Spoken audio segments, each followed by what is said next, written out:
Hey guys, welcome to this week's show. We have a lot to cover today. We have week 6 recap, week 7 preview, a little bit of controversy today in the league. We're going to review all that.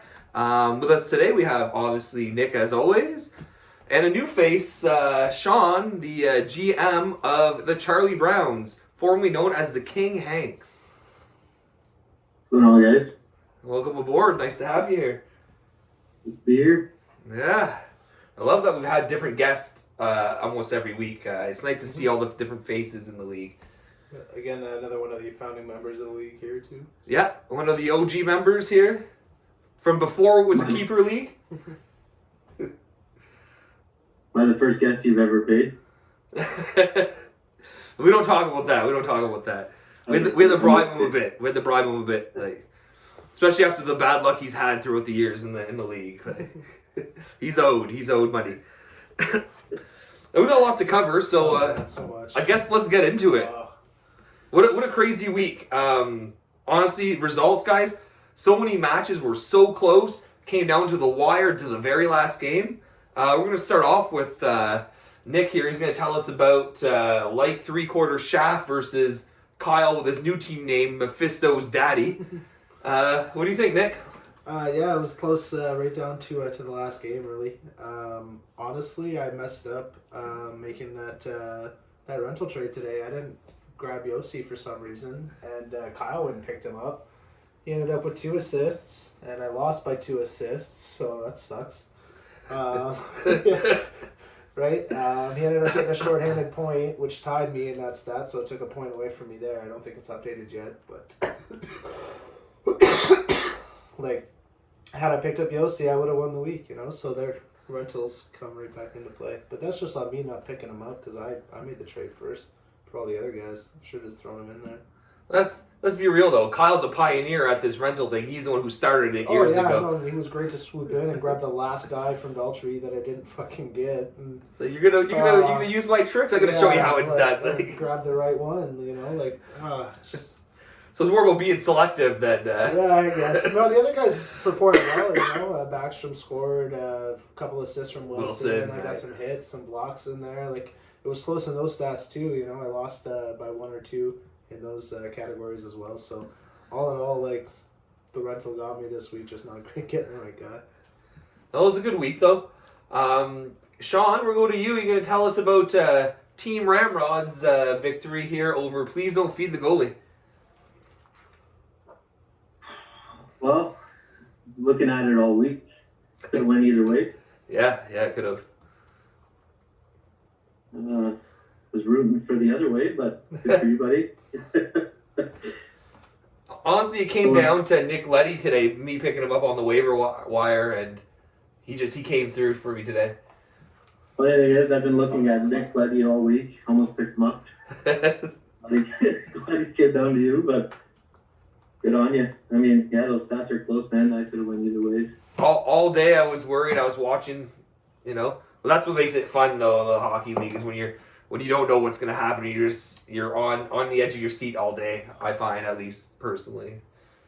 You gotta feel good with 5 goalie wins. That's never going to hurt. Yeah. I don't feel good about 7 goals from my team. My team is heavily relied on offense, and 7 goals, no GWGs. Like, That's tough. he won the category with 1. Oh, that's tough. Yeah. That's the thing, though. Any team can beat anyone any week, so... Yeah, matchups matter, right? Exactly. You got to have that balance on your team to be able to overcome. If you're built on goals, you still got to be able to go around and win other categories anyway, so... Luckily, my goalies panned out this week. Yeah. I think his mistake was he picked up the 2 Coyotes goalies this weekend to play against Colorado, and if it's not Kemper in there, they're getting killed. And even with Kemper, they're going to lose, but they're not going to get killed. Well, Nick, what we got next here? We go to you, and we are going to talk about the 2016-17 champs versus the Charlie Browns. I'm sure Sean wants to hear you brag about his team. Actually, you know what? Let's throw this one over to Sean. All right, Sean, tell us about your victory. Yeah. I mean, it was close.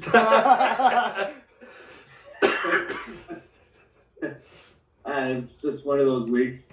Almost got you. He almost got you. First in the division now against last. It happens. I'm not gonna get too comfortable winning 13-0 or 13-1. You saying that's not the norm for you?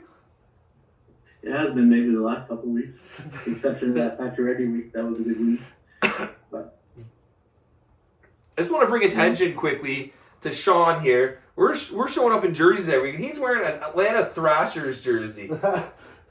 I love it. Who's on the back? Nobody. Nah, that's all right. It's still just an OG Thrasher jersey. That's still hockey jersey and smell it. I love it. I love that we're seeing like some different jerseys out there. You know, and obviously they became the Jets. And the original Jets became this team, and the second iteration came from his jersey. Yeah. Nick here's going to tell us about El Reyes versus Saucier Pass. Yeah, so Saucier Pass sneaking out the win here. Well, I say sneaking out the win. These guys were both pretty close in the standings going into this one. I think a lot of people had El Reyes as the favorite in this one. Saucier Pass, good for you, man. Really making a lot of moves to improve your draft stock, while also still competing. So good on you. Yeah, he made an interesting move this year. We'll get to that later, but he picked up a player who made a duo for him, so we'll get that later. Sean, tell me about TVT versus Jal Try the Beef. Well, I predicted I'll try the beef, and he came out victorious, but another one that was close. It was close. It went either way, but both these teams can still compete pretty good, so I wouldn't sleep on either one of them. No, Travis made some interesting moves this week, to really change the makeup of his team. We're going to get to that later, but you're right, you can't sleep on him. He could come out of nowhere and kind of make the playoffs and make a push. So. For sure. You never know what team you're going to face. Yeah, exactly. The players move in and out of there so quick. The league is unpredictable this year. Yeah, it is. It's a crapshoot. Pretty much. Never seen it like this, that's for sure. You got to admit, it's probably one of the most entertaining seasons because of the unpredictability and just the interactions. Everyone's been active. Everyone's been involved. I've had more fun this year than I've had the other years. Absolutely. No, it's a good year. Especially more than last year with COVID coming in and ruining my victory over Sean. Well, that's debatable. Well, Nick here is going to tell us... Sundays. Oh, yeah. I think here. Sundays is his comeback. Washington always plays Sundays, so he keeps Ovechkin on the ready here, on the back burner. Ready to fly. Well, not as much this year, but... We're going to go to Nick here. He's going to tell us about Domo Arigato, Mr. Shibato, taking on Right in the Plums. Yeah, so Kyle taking on one of the top teams in his division this year. Really one of the top teams overall in the whole league this year, and he was able to come out with the win. So good on him, yeah, because that brings him up to 500. I haven't taken a look at the actual stats of the matchup, but 8-4 win seems like he took it pretty handedly. So good for you, Kyle. Honestly, it's been so tight this year. It's interesting. One win puts you right in a whole different category than where you were before. Yep, so much movement in those standings. Sean, why don't you tell us about Hockey Balboa versus Suck My Ojic? This is the way I predicted it would go, but I mean, I do believe I checked a couple times this week, and it was close. I mean, there's some heavy goals, heavy assists for Balboa too, and I mean, suffering on those lower stats, or not stats, but those further categories, deeper categories in goaltending. But either way, you lose with a 1.82 goals against average. Still doing something right. Yeah, you can't take that personally. Yeah. 9.35. It's tough to lose with those stats for sure. I did look earlier in the week, and Balboa was winning for a while. He was, yeah. Whenever I was doing the prediction sheet earlier, I asked you who had won, and you said Miguel. I'm a little surprised because I thought Balboa had that for sure. Yeah, it was a good matchup. Speaking of good matchups, this one was tight until the very end. Yeah. Relentless and Ready to Rumble. You want to tell me about this, Nick? Yeah, so Ready to Rumble coming out with the win, 7-6. Both teams were 3-2 going into the matchup. I think the predictions had this pretty split as well. Ready to Rumble just able to squeak out that win by 1 point. Unless there's any kind of stat corrections coming through. I haven't looked at the stats too closely here. But yeah, good for you, Nick. I did check the stat corrections earlier today, just out of curiosity. And there was only like a plus minus or 2 from earlier in the week. It wouldn't affect this matchup. Okay. But yeah, no, unless there's something from today that comes through. But these should be final final results here. Nice. Let's go, Nick. Why don't we tell us about the predictions while we have this on the go here? Yeah. Let's see who's in the lead for this $20. I have it on good authority that Daltrey's running away with this. So let's take a look here. Sorry, I did not set this up.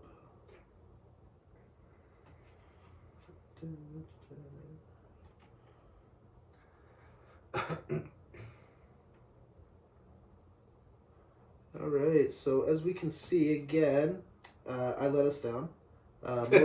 Most people taking the shaft to win in this matchup, and I did not come through. I don't know, guys. Maybe just stop betting for me. Like, it's not helping anyone right now. Seriously, I gotta figure my shit out. Then Ramrod with the sweep, as well as Charlie Brown's with the sweep, back to back. You guys really making this easy on me this week. Just one color all the way through. I like it. Good for you guys. And then another split here. So we had most people taking. Well, I say most people. El Reyes was the favorite in this matchup. Sociopath did come out with the win here. So the 4 that bet on Sociopath were victorious. Same thing with Daltrey and TVTMF.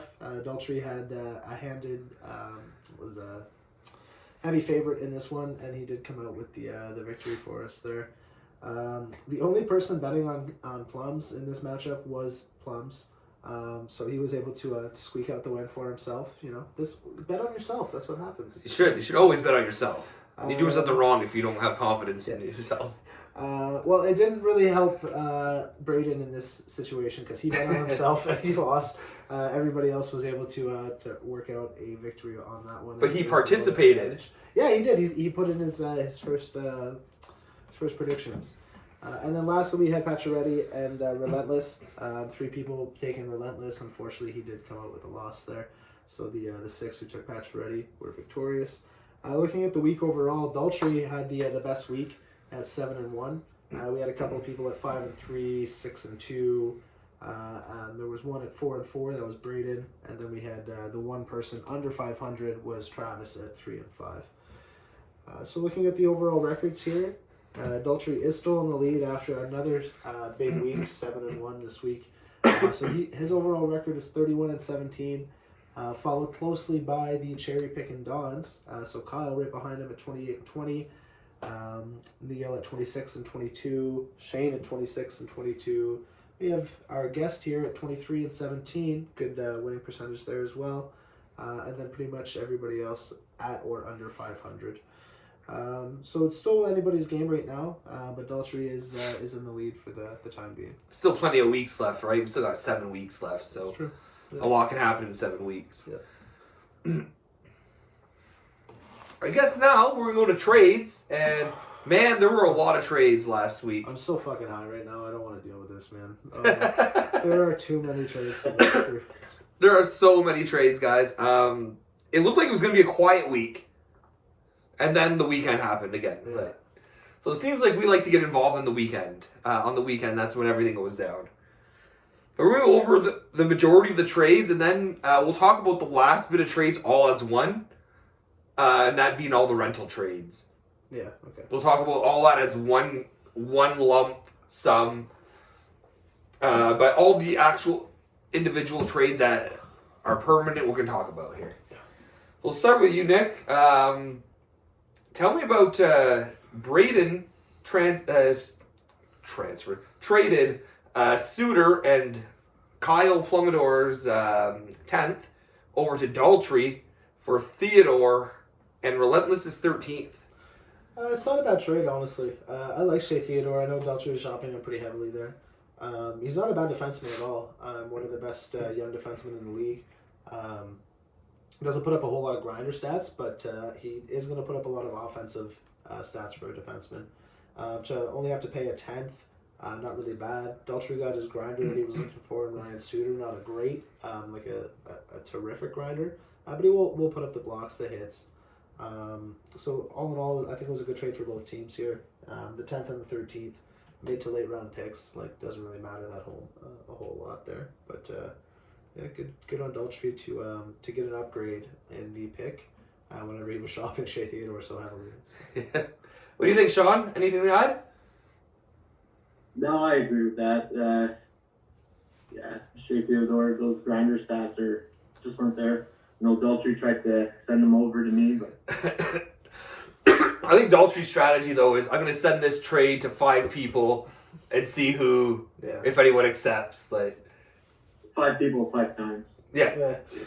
Oh, someone said no. I'm going to send this one again. Yeah. Like, hey man, it worked. You got it out there. So next trade we had, Braden again very active. Sent Slavin and Corey's 9th over to Corey for Giordano and your 10th. What do you think of that one? You want to go Sean for this one? Oh, let's start with you, Sean. Tell me about it. I'm alright with it. My philosophy on trades is I don't like trading too often. I like sitting on the players that I drafted and waiting them out. But I could see any team. I'm not against it either. So, I mean, it's a fine trade. It goes good either way. I mean, you can't go wrong with either of those players. So, Anything to add, Nick? Yeah, it's not bad. I think Hockey Balboa did make out with the win here, getting Giordano. Slavin's a great defenseman. I've always said, and I've said it multiple times on this podcast, that he's not a great fantasy defenseman. He's so good positionally. He doesn't get blocks and hits and stuff. He just poke check and you're out of the zone. And he doesn't put up a whole lot of offensive stats either. So if he's kind of putting up mediocre stats across the board. I feel like there's players out there if you're really looking for something that'll put you like all grinder or all offense instead of getting these mediocre stats across the board. And the picks aren't bad. A 9th for a 10th. So Hockey Balboa here, getting a good defenseman and a small pick upgrade, or small pick downgrade. Pardon me. Really not bad. I like it. So essentially, what you're saying is Slavin is not in your fantasy. No. If I was making an actual NHL team, 100% I would go after Jacob Slavin. The guy's amazing. But just for fantasy, I don't see the value. Nick, I know you want to talk about this one. So this is the disgusting trade. This is going to take me 10 minutes to round off everything that happened in here. But we have a blockbuster franchise-altering deal between Relentless and Travis. Relentless sent Blake Wheeler, Dadanov, Fiala, Shay? Whatever. I say it every time. Yeah. Whatever. Shay. That's so funny. Hutchinson, Corpusalo, Kyle's 6th round, Domo's 6th round, other Kyle's 6th round, and a 17th over to Travis for Barkov, Huberto, Verana, Gudas, Larkin, Gibson, my 11th, his 11th, Corey's 11th, and a 12th. What do you think? Man. I said it was gross whenever I saw it. My reaction is still the same. First off, you know that SNL skit, Chance the Rapper? As they say in hockey, let's do that hockey. You know who shows up in there and he doesn't know how to pronounce his name? Shay. Oh, yeah. So, Did you say Skyji? Yeah, he said, I'm not even going to try that. That's what I say every time. But yeah, No, I really didn't like this trade. Travis was really against the trade earlier in the year of, what was it, Stamkos. Who was all included in that Braden trade? Oh, Stamkos, Line. I forget who the other players were, but those were the big ones. Fleury. Yeah, exactly. So I feel like this is kind of in that same boat. Like, I get he's horny for his 6-rounders, and to get 3 of them in this deal, like, what's that give him now? I think it put him at a high of 10. He's got 10 6-rounders. He now? did. He moved some, right? He moved a couple. He's gonna be drafting the whole first round, but like.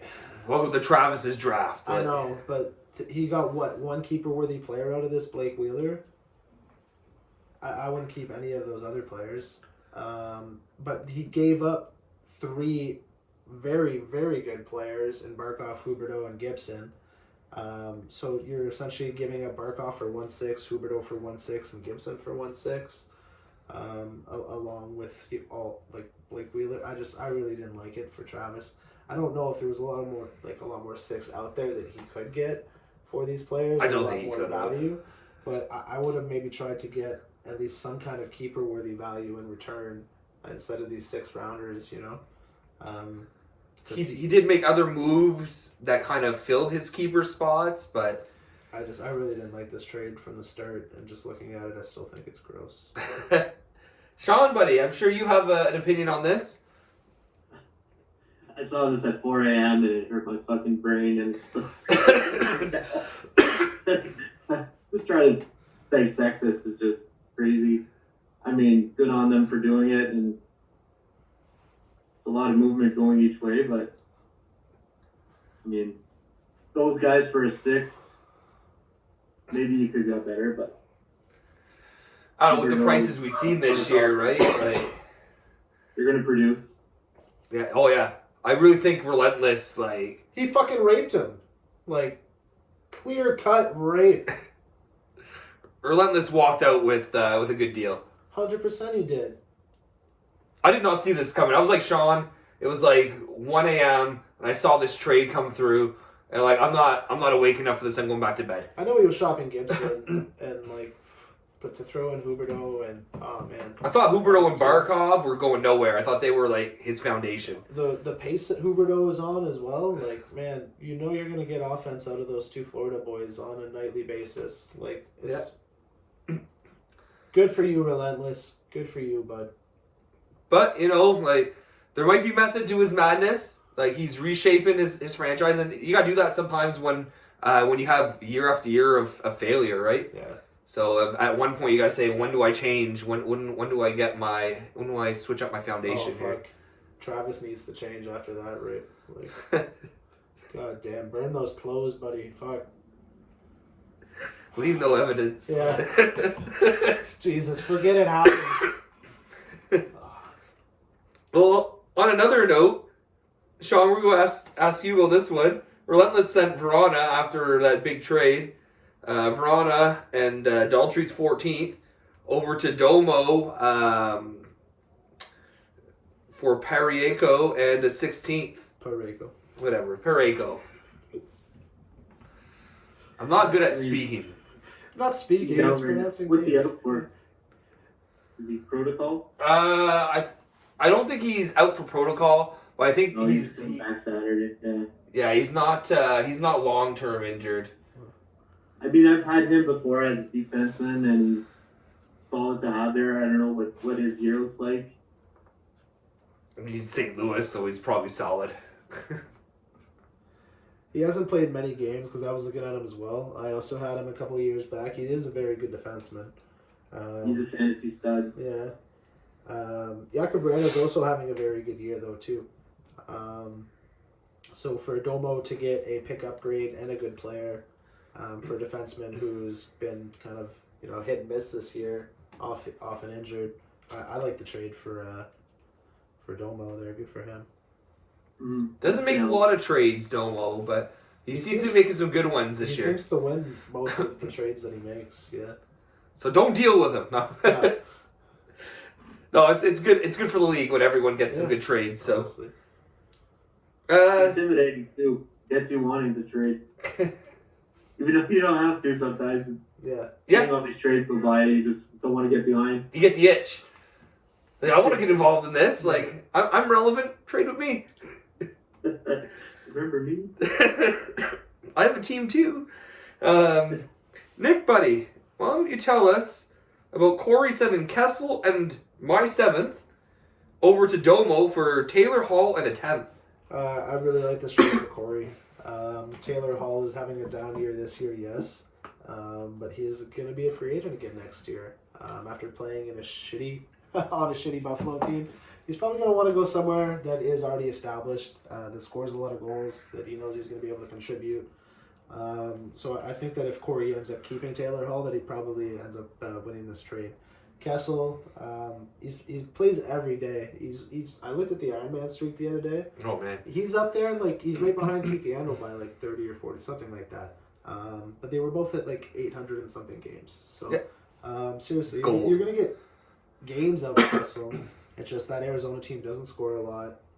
Kessel's, I feel like he's not a solo guy. He needs somebody to play with, and in Arizona he doesn't exactly have that guy right now. So. To Corey's credit, he traded him while he was hot. Kessel was on a 5-game point streak last week. Yeah. And had 4 goals, 4 assists in 5 games. Yeah. Domo, if maybe that's what he was looking at, that Kessel was getting hot recently. And to acquire a 7th for him too, like that's not bad, but if you're going to keep Taylor Hall, which honestly, depending on how the summer plays out and how free agency plays out, I think it's good for Corey. Well, Corey has Eichel as well, right? So if they heat up. Yeah, exactly. But I really don't think. Well, for this year, yeah. If they do heat up, which I'm not sure that's going to happen. Like at some point, I think Jack Eichel's probably going to demand a trade too.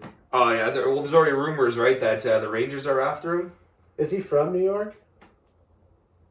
Who's that? Eichel. I don't know. I think he's from New York State. I don't think he's from New York, but. What would that trade look like? Lafreniere and a first for Eichel or something? They're saying it would be high, but Buffalo keeps denying it. But they're saying the Rangers are after him hard. Yeah. So, I could see it if they continue their downward trend that they go after Eichel. That would be filthy. Him and I don't Jackson know went to. As a Rangers fan, that is good news. Would you do that though, like Lafreniere and a first or something, like? Based on this year, him playing? Yeah, I know, but that's it. Based on this year, like the kid could be a stud still too. a rookie. Exactly. It's hard to give up on a young guy like that, but to get Eichel, who's already an established star, it'd be worth the risk, in my opinion. Like, I don't know. I would never sleep on somebody who's established. You got anything to add on that trade, buddy? Taylor Hall and for a 7th, any day is a good trade. Yeah. I mean, doesn't matter who's coming back. Phil Kessel, throw any of those bottom of the fantasy lineup guys, and I take it. I think Taylor Hall comes out with this. Saucier pass. I like it. Well, we got an interesting one here. We'll go to you first, Sean. TVT moving one of his 6. So he moved Pacioretty to Rumble's 6 and Kakkonen, the goalie from Minnesota, over to Pacioretty for line A and an 8th. I mean, you're looking at supply and demand. I guess you're looking for a goalie. That's a good trade. Line A's been around the league so far a couple times, passed around, and that's pretty much been his going rate. So I'm not sure how much of a goalie TVTMF needs, but well, he got line A though out of it, right? So his roster's everywhere though, so who knows about TVT? Sorry, was I reading that backwards? Yeah, I think so. Yeah. So TVT picked up line A. Switch that, yeah, for sure. I just want to note, TVT picked up line A after trash talking line A when he got moved over to from Braden to Pacioretty. Yeah, I was just about to say, like, I wanted to say I was wrong. I had said earlier, whenever Line went over to Columbus, that he was not going to pan out in Columbus, that it was going to be a bomb from the start. It's not been the case. He's been playing very well. He's been motivated after that little benching there. He's been on a good little run. So this trade I do like for Travis. To get Line. Kakin is not yet proven. He's been playing pretty good for Minnesota, but he's not yet a proven goalie. And the 6th rounder that already belonged to Pacioretty is probably going to be a late 6 or kind of thing. So I kind of like this deal for Travis if Line keeps playing at this pace. Yeah, he gave up barely anything for him, right? So that's a good deal. Well, a 6 is not barely anything, but to only go back to an 8th too, it's not a huge drop back. So when you have 10-6, to give it up 1 for a star like Line. Yeah, exactly. Yeah, no, that was good use of one of his 6 rounders. That's the one thing. I was talking to Corey a bit earlier, and Corey mentioned, he's like, yes, Travis acquired a lot of 6s, but he's stingy on moving them, and he's making smart trades with them. Yes, Travis, I'm complimenting you. Nick, tell me about this next deal here. Ramrod traded John Tavares and Daltrey's 13th over to right in the plums for Braden Shen and my 14th. I like this deal for you. I think you were preying a little bit on his Leafs fandom there. John Tavares is having a down year to his standards, yes. He could easily come out of that. But I just think Braden Shen does so much more for you. And to do basically a player-for-player swap with a mid to late round pick swap, it's no big deal, 13th for a 14th. So I really think that you came out the winner there because Braden Shen's going to fill the stat sheet for you in every area, where John Tavares, even if he's hot, is only going to put up 3 stats for you. So, good for you.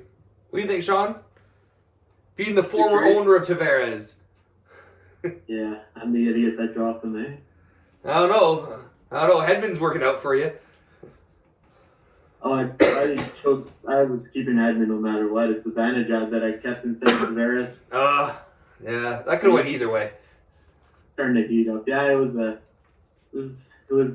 decision that I don't fully regret, but that was your Rangers fandom. Yeah, that's hug the heartstrings for sure, not the brain strings. I like the trade. Shen's good. Shen's gonna be great. I was looking to try and make a trade for him at some point too. Every time I kept looking for trades, the name kept coming up. Tough one. That's good. I guess I beat you to it. I was just watching the St. Louis game the other night, and I saw him playing, and I know Tarasenko's been practicing with him. Tarasenko's coming back. I'm like, I want that duo. And I know he had Marner, and he's a Toronto fan. Like, hey, let's make something work. You have a duo, I'll have a duo. It'll make it work for both of us. And yep. Well, that's good for Kyle though too. Even if I don't want to say I hope John Tavares heats up. He will eventually. But they play on different lines right now, right? So if the Leafs are scoring, it's probably going to be one of those top 2 lines. It's a good chance that you're going to get in on those goals. So yeah. We're going to go to you, Sean, for this one. Travis moving another 6th, so he moved Domo's 6th to Relentless for your 9th and Seguin. Yeah, I wasn't involved in the trade. Not willingly though. Tyler Seguin. That's pretty much his going rate in our league. Yeah. 6th round seems to always be back in the puddle. And what went the other way? Just the 6th round, because Seguin was on the IR, so he just moved on to his IR spot. Yeah, this is going rate, so I'm okay with this. I did the same trade. I think last year or the year before for Seguin. He's consistent. So I think this was really part 1 of a 2-part deal, right? Before we get to that, though, Nick, do you have any comments on the Seguin? Not really. Like Sean said, it's a going rate. Relentless, after all the moves he did, he probably had a surplus of keeper-worthy players. Tyler Seguin, he was able to turn him into a 6 after he just moved his 3-6 in that, Barkov, Huberdeau, and Gibson deal. So good for both teams. Travis can get a keeper-worthy player out of Tyler Seguin, and Relentless gets a 6 back. turning some value out of Siga. Right after, Travis went and traded Reinhardt and Pacioretty's 8 to Kyrok for Jamie Benn and a 12. Yeah, I wasn't sure if this was actually a legitimate trade. Was this not a rental? No, this was good. Okay. So Sam Reinhart playing in, like I said earlier, a shitty Buffalo team. He's not having a terrible year. Somebody's going to score in Buffalo. It's going to be Eichel or Reinhart probably. And Jamie Benn, who's kind of on the decline the past couple of years. But getting that duo, like you said, Siga and Ben. I had that duo. But like I said, on the decline. So I think I was right to get out from under them when I did. Because in the regular season, they haven't been the best the past couple of years. But they did have a good playoff run, I'll give you that. Again, often injured guys too, though, right? These guys are not always on the ice, which is part of the reason that I moved them. Not a high price, though, for Ben. No, not a high price. To Reinhardt and the 8th for Ben, but Ben just a couple of years ago was going for a 6th and Tarasenko, so. Yeah. Anything to add, Sean? Yeah, it's just Jamie Benn's decline, right? I honestly considered picking him over Ovechkin at one point, and that seemed like a tough decision at one point, but yeah. I mean, they got to go down and. Especially play that heavy game, like eventually it's gonna take its toll on you. Exactly. Sure. Still a very good player. He's not the superstar that he once was. So I think to go for the 8th that he went for is not bad. But it gives Travis some credibility in his keepers at least. Yeah. He's got the duo. He's got Line A now. He made some moves that really kind of. He's planning on keeping Demko. But was Ben a keeper of Kyle's? Yes. So to get Ryan, are you gonna keep Reinhardt to move one of your keepers for an 8th? Like I don't like that. But yeah, I can't predict what Kyle is doing, so yeah. he's the kind of player. Yeah, he's the kind of player who just changes on his mind on a whim, right? He'll say, okay, this guy is just out of my plans now. That's it, and move on from him. Just kind of confuses me. Yeah, Ben's on the decline, but he was one of your keepers, so it's good to get rid of him. But to only get an 8th for one of your keepers, I'm kind of confused about that. He might plan on keeping Reinhardt though, who's a young. Maybe a good young forward, right? Who might really pan out into more. So, but he's been that good young forward for like 4 years now. Yeah. So we have one more legitimate trade here. This morning, I'm sitting at work with Travis, and I'm telling him I'm going to drop Edmondson because I need to pick up Nick Leddy. Travis was very interested in him and did not want to risk someone else picking him up on waivers. So he sent me a quick trade. So he sent Dadonov in his 16th over to me for Edmondson and Corey 17th. And I immediately dropped Dadonov and picked up Leddy. So what do you think of this? No, good for you to acquire a pick upgrade for a guy that you were just going to drop anyway. Just circumstance that you happened to be sitting right beside him and voiced what you were doing with your lineup. Like if you guys were not together, you would not have gotten a pick upgrade here. So just circumstances played in your favor there. Not a huge pick upgrade, obviously. It's late, but hey, still you turned nothing into something. and he is at the wait on the waiver wire to pick up a guy he's interested in. Yeah, no, so good move for Travis too. Like I said, it just kind of circumstance happened to help you guys out there. Sean, any comments? Yeah, same thing, man. Just nice pick upgrade, and you're basically skipping the waiver wires by giving up a round, so not a big deal. Yeah, that's what I You want him, you take him. Yeah, he was going out there anyway. Yeah, exactly. So I needed Leddy. He was key to my week. Yeah. Nice when that works out. Now we have several other trades that happened today. Some of these I thought were legit, but then I found out after that they were all rentals. So this was a big topic today.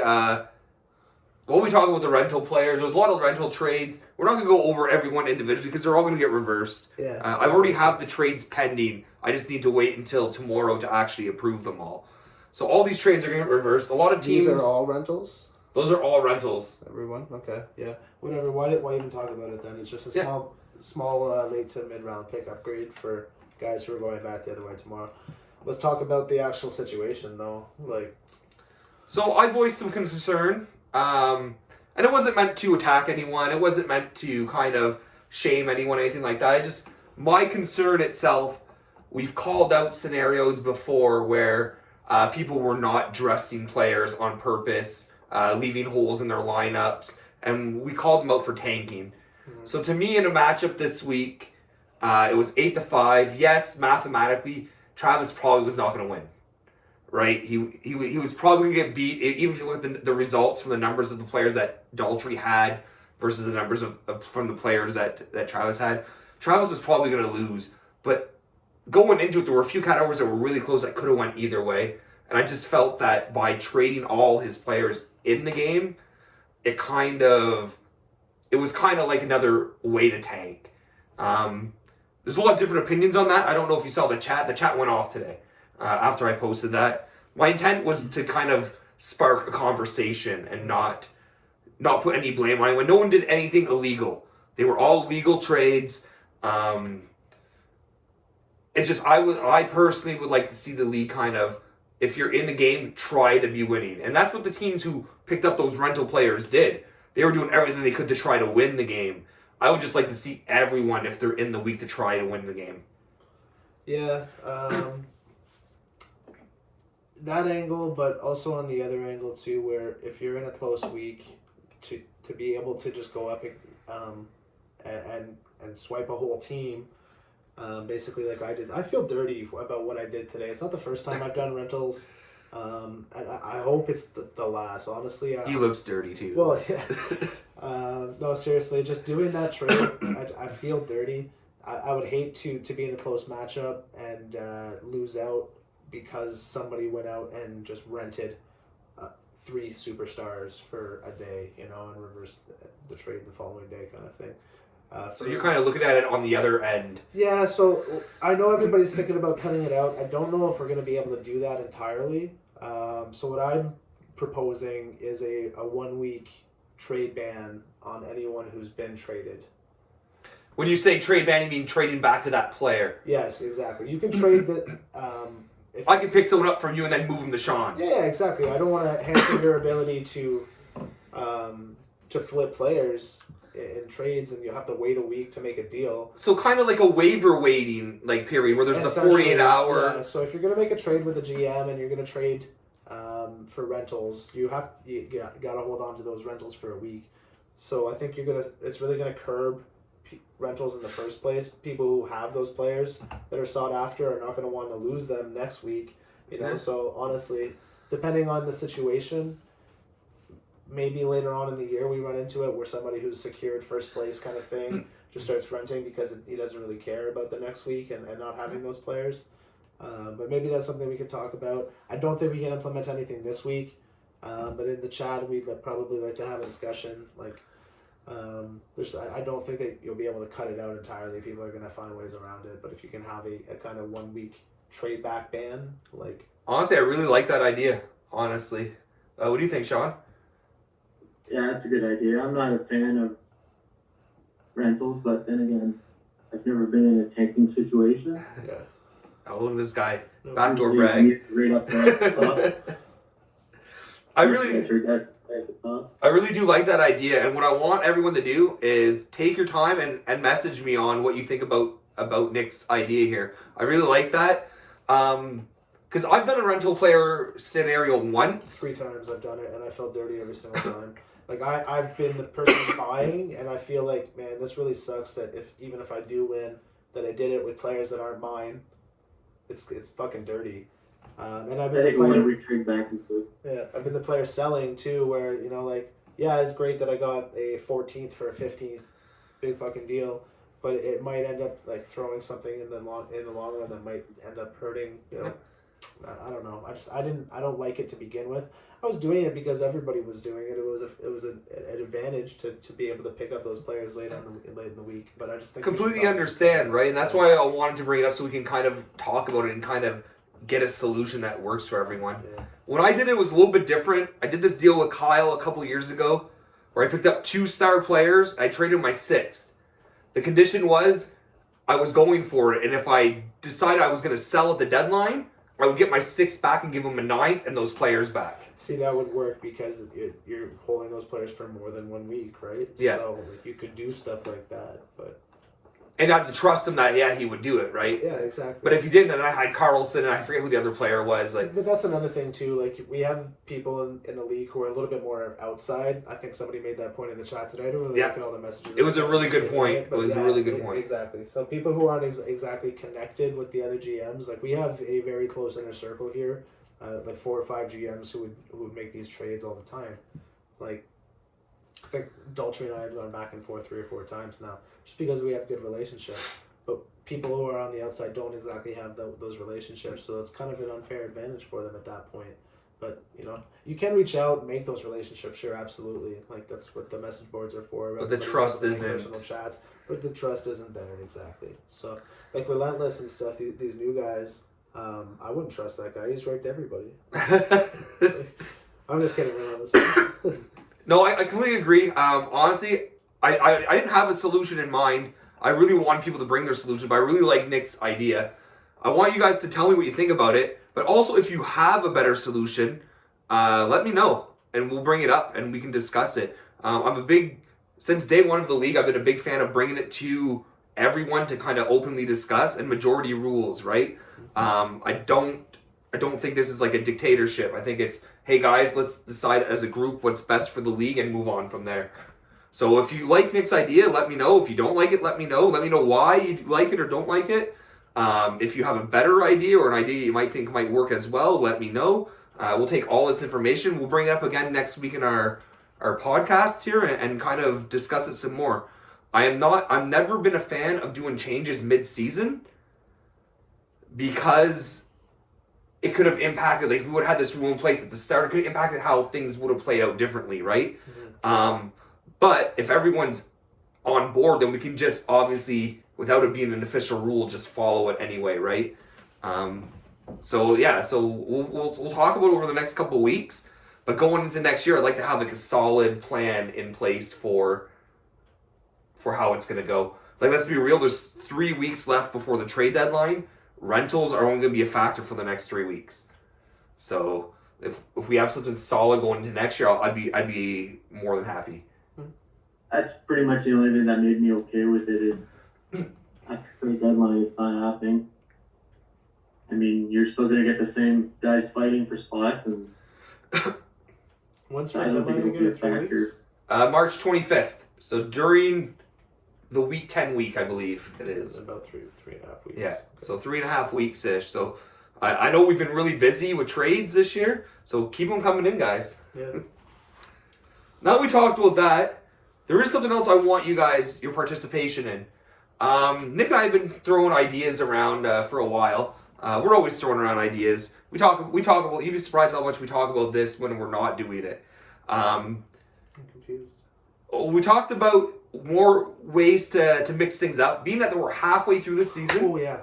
We're halfway through the season, guys. Week 7 is coming up.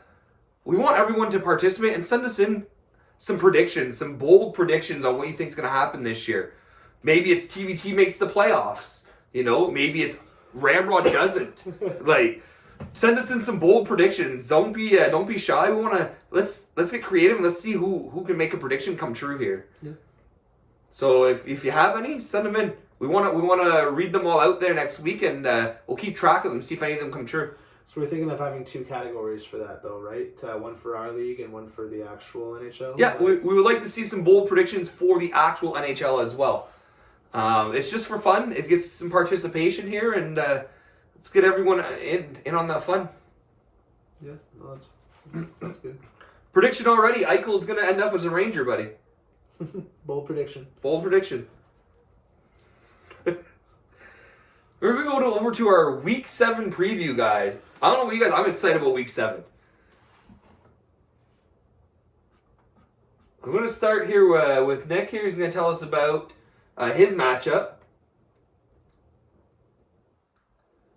Like 3/4 shaft, You're going to be at, what, 2-3-1? 2-3-1. Yeah, I'll be out of the playoffs at this point now. So Taking on the 4-2 Domo Arigato. What do you think's going to happen?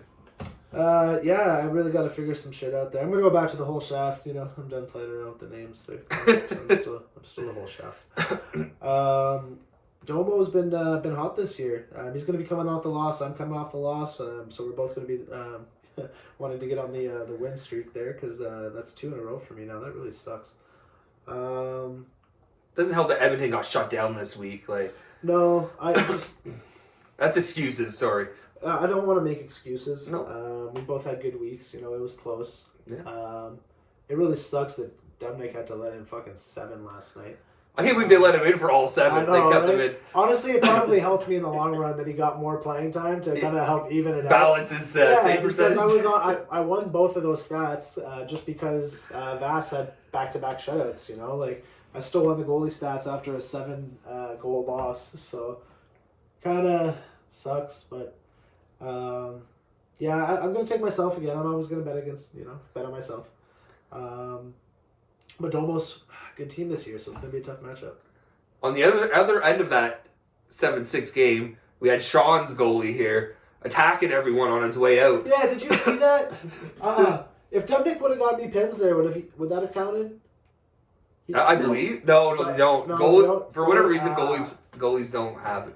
Because it's a skater stat, whatever. He attacked Carlson, and then he was fake punching. Yeah. Dubnik was mouthing him off, telling him to get off the ice. Well, that's what he said. He's like, "You're out here fake punching people. Go sit down. Like, calm down. Like, get off the ice." But what a debacle! Yeah. Like, terrible game. Sean, who do you got in this first matchup? I'm gonna go 3/4 shaft here. Or did you change your name again? Yeah, I'm gonna go back to the whole shaft there. I'm done with the whole shaft. Name gimmick. I mean, I'm just going out of wanting Mr. Spotto to go down a couple games here. So I'm gonna make this bold prediction. It's bold. I think it's gonna be a good match. Yeah, It's probably one of the better matches this week, I think. I agree. Flip a coin. I'm just gonna go out of selfishness here. So. You know, you let me down a lot this year. 4 times I've lost picking you. The tie, come on. I second that. Yeah. I can't blame you on the tie. Yeah. I would like to say that your keepers are better than his, but he's just been on such a roll. I don't know what it is about his team, but I don't know what matchups look like this week. I'd like to think Vass is gonna pull it through for you, but then you have Dubnik, so I don't know. Yeah, well, I think Jones is probably gonna. Jones has actually been playing pretty well lately. So if he gets the majority of the starts now that Dubnik's even since Dubnik's came back, he hasn't played well. So I think they're gonna run with Jones. But Dubois, I'm really excited about. Oh yeah. You went a couple of weeks without Dubois. Dubois has been playing well. Yeah, on the Scheifele and Wheeler line, that line is fucking dangerous. Point has been really quiet for me. I think he's bound to turn it around. Draisaitl, like you he's said, quieted down a bit. Shut down, but Kane's still been Kane. Like he's been playing point per game pace or over that. Like Sean said, this is a coin toss. Yeah. But I'm gonna put my faith in you one last time. That's it. If you Yeah, one more chance. Buddy. That's it. If you lose this week, I'm never betting for you again for this season. Okay. Automatically. Okay. Next matchup here. The still undefeated Team Ramrod, 6-0, taking on the 1-5 2016-2017 champions. What do you think, Nick? Oh man, I'm calling the upset here. I'm calling it. He's been on a terrible run lately, but your team was also pretty quiet this week. Yeah. And if they continue on that pace, and Derek gets a little hot, I think he's going to take it. But so I'm going to take Derek in this one. I get it. Yeah, go off the I board. get it. He doesn't want to try to compete for the predictions. What do you think, Sean? I mean, 2017 was a long time ago. Over it. How many guests have said that this year? Yeah, That was what, season 2? Season 2? I heard it somewhere else. Yeah. Season 2 champion. We're season 6 here. I gotta go with Team Ramrod. It's gonna keep going. You know it. going until you meet those Charlie Browns, I think. And then he's gonna go even further, bud. Like, I'm gonna also take Team Ramrod. I got high hopes this week there. Tarasenko's traveling with the team. He's been practicing. And I think that's just gonna make my team more dangerous. So I think I'm gonna quite easily defeat. I'm gonna hope to get a 13-0 win like Sean did. I'm gonna hope, but I'll settle for whatever 8-7. I don't give a fuck as long as it's a win. Nick, tell me about El Reyes versus Please Don't Feed the Goalie. So Please Don't Feed the Goalie coming off another loss. So again, he's going to be 1-5 as well. It was a tight loss. El Reyes, he came off the loss against Corey, so he's going to be 1-3-2. But I think he's going to take this win here. Please Don't Feed the Goalie has not been playing, or his players have not been performing that well. Not that he's got great players to begin with. That goaltending is just a shit show over there. See Grice today? Oh man, 7 goals against, poor guy. I'm so glad I got rid of him.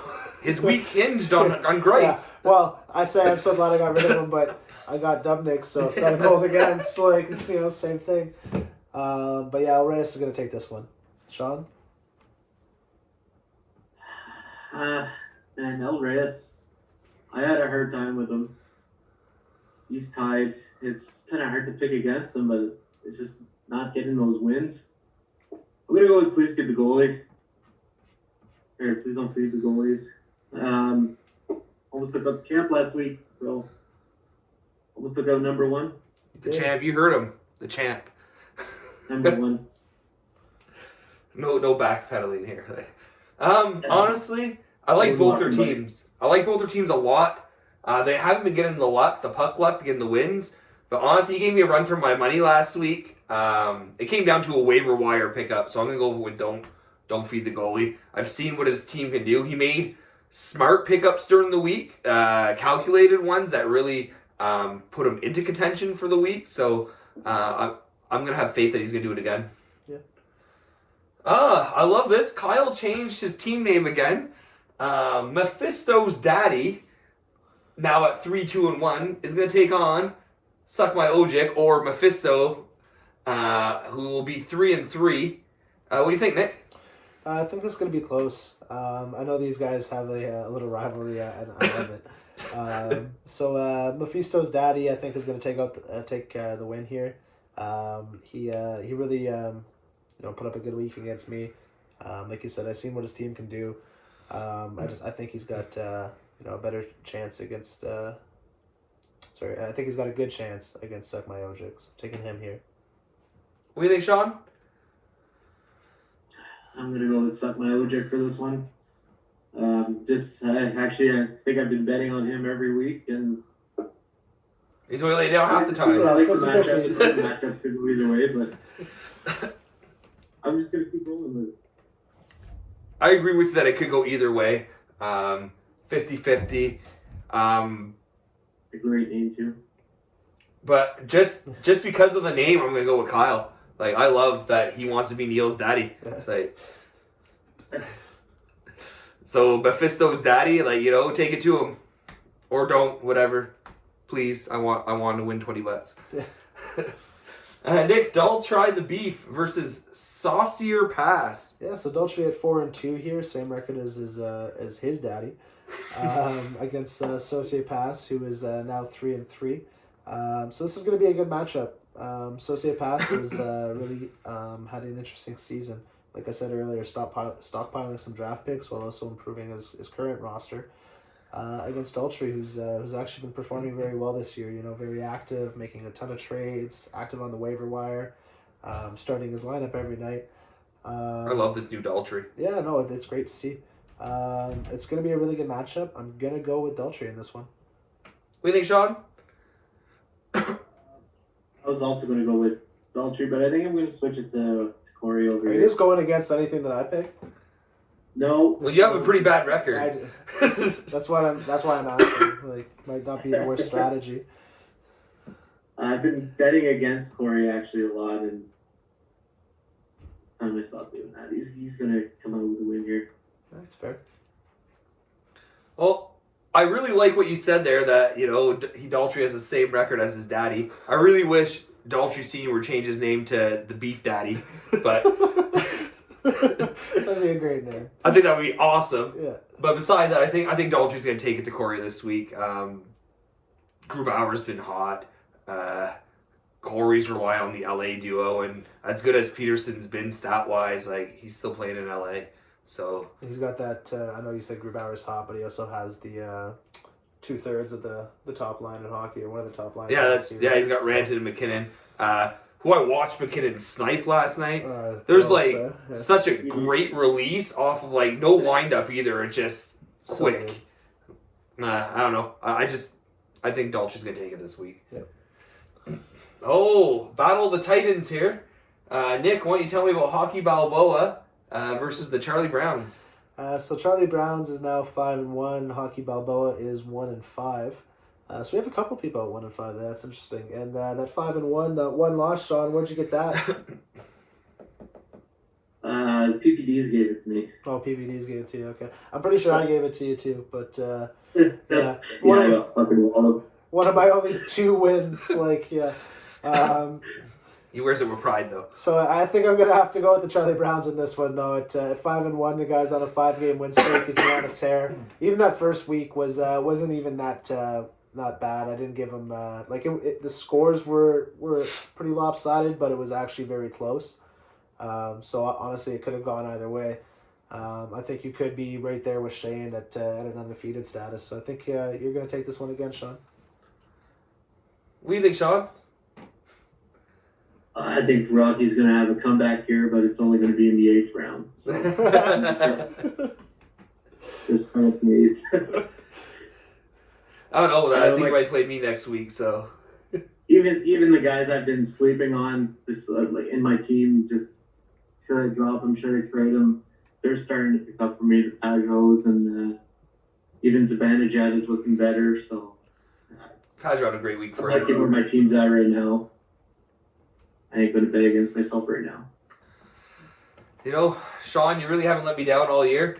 So I'm gonna keep with it. I'm gonna say that you're gonna win, but I mean it doesn't take much to beat Braden, I guess, right now. His roster's bare. I mean, good on him though. He's trying. He's out there. He's trying to make his team better. He still reaches out for star players. Wants to compete. He's looking to make a comeback. And you know what? I hope he does. I hope he puts up a fight and maybe sneaks into the playoffs. I think it'd be a great story. Maybe that's a bold prediction. Braden makes playoffs. After trade his whole team pretty much. But I think Sean has it this week, hands down.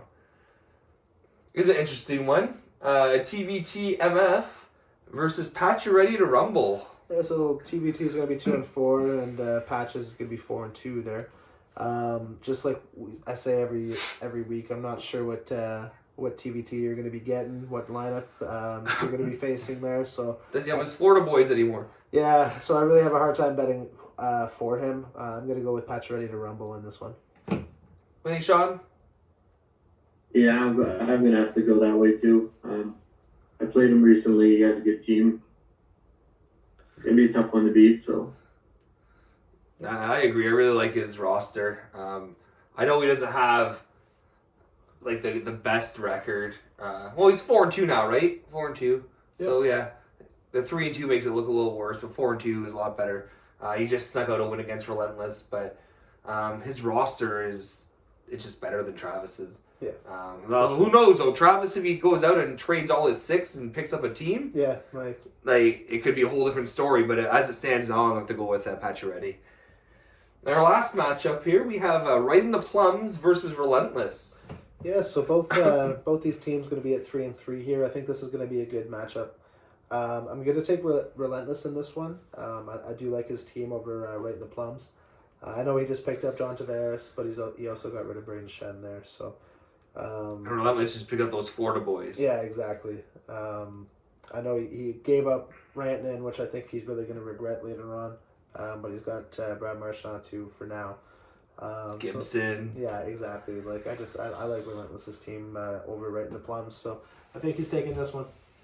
What do you think, Sean? Doesn't matter who I pick because every time I pick Right in the Plums, I get it wrong. So every time I bet against them, I get it wrong. Every time I pick them, I get it wrong. I'm gonna go with we'll go with Relentless this one. No, that's fair. Yeah, I'm in agreement. I think Relentless did a great job transforming his roster this year. He's a whole different team. I haven't seen this team at full capacity yet. Like Gibson, Marchand, those two Florida boys, like that's a sexy lineup. Yeah. So I'm not saying Kyle's is bad because he's got Crosby, he's got Marner, he's got Tavares, he's got the Boston duo, he's got Anderson. Like it's gonna be a really close matchup. I just think I think those Florida boys, they're just gonna score a lot of goals and just kind of give them the edge. I agree. But hey, Kyle, prove me wrong. I don't care. Just $20. I was actually looking at Kyle's lineup the other day, and yeah, it's like you're saying, it is like strong. Like that's a tough record for that team. Yeah, I know, and that's the thing this week, all right. So 3-3. With how close the league's been, you see a lot of really good rosters with odd-looking records, right? It's just people get edged out. Like it happens like a point, right? So you can't really go based on the record. You gotta go based on like the roster and what you think they can do. But yeah, well, I think that's all we have though for today, guys. Do you have any last words here, Nick? No. He looks like he's ready for bed. Yeah, long day. You got anything to add, Sean? I'll give you my prediction right now. Like I think COVID's gonna end this league again. No. That's your bold prediction. His bold. Yeah. His COVID prediction, like that's my the league's getting PPD'd. The league is not dead. If they do go on, if they do have to like postpone, I think they do pick up the season in a couple of months or in a couple of weeks. However long the shutdown is, I think they're going to try to continue it. But I don't know if they will. They're pretty adamant on making it work. Like I feel like you've invested so much now to cut it halfway through the season without declaring a winner or anything like that. I think it would be really a shame. Yeah, I think the league is very adamant on like we're gonna get it done no matter what. Exactly. They're gonna push through. But that's what we have though, guys. Thanks for joining us, Sean. It was a pleasure talking to you as always. Yeah, buddy. Nick, as always, thanks for everything you do for the show here. He's our technical guy. He's our editor, so he's the one who preps the video. So he puts a lot of work into it. Well, not so much lately. It's been great. Like the last 3 or 4 shows, we've been able to do it in one take because we're kind of like knocking down like a pretty good schedule. Like we have our rhythm down, you know. Like yeah. So yeah. But we don't want it to be too formulaic, so we want to kind of add some different segments in here and there. So we won't always do the waiver wire. We'll have different talks. I will say it's been fun every week, so fun to watch. See, we got a fan right here. Yeah. Don't forget to hit that like and subscribe. No. I don't need that. But we have had pretty much a rotating door of guests. We've had almost every GM, a different GM every week. Mm-hmm. I know we've had a couple of returning guests during some group like sessions and stuff. But anybody who has not been on the show yet, please reach out. We would love to have you. It'd be great. We have like 13 weeks in the season. We're probably going to do some episodes in the playoffs too. So we honestly could get everybody in the league on at one point throughout the year. If you're interested. Yeah. So you're always welcome. Send Shane or myself a message and we'll set it up. But again, if you've already been on the show and you still want to come back, you're welcome to as well. We're always looking for at least one guest. It would be nice. Multiple is possible, so we'll make it work. But reach out. Thanks for tuning in, though, guys. Good luck this week in all your matchups. Yeah, good luck, guys.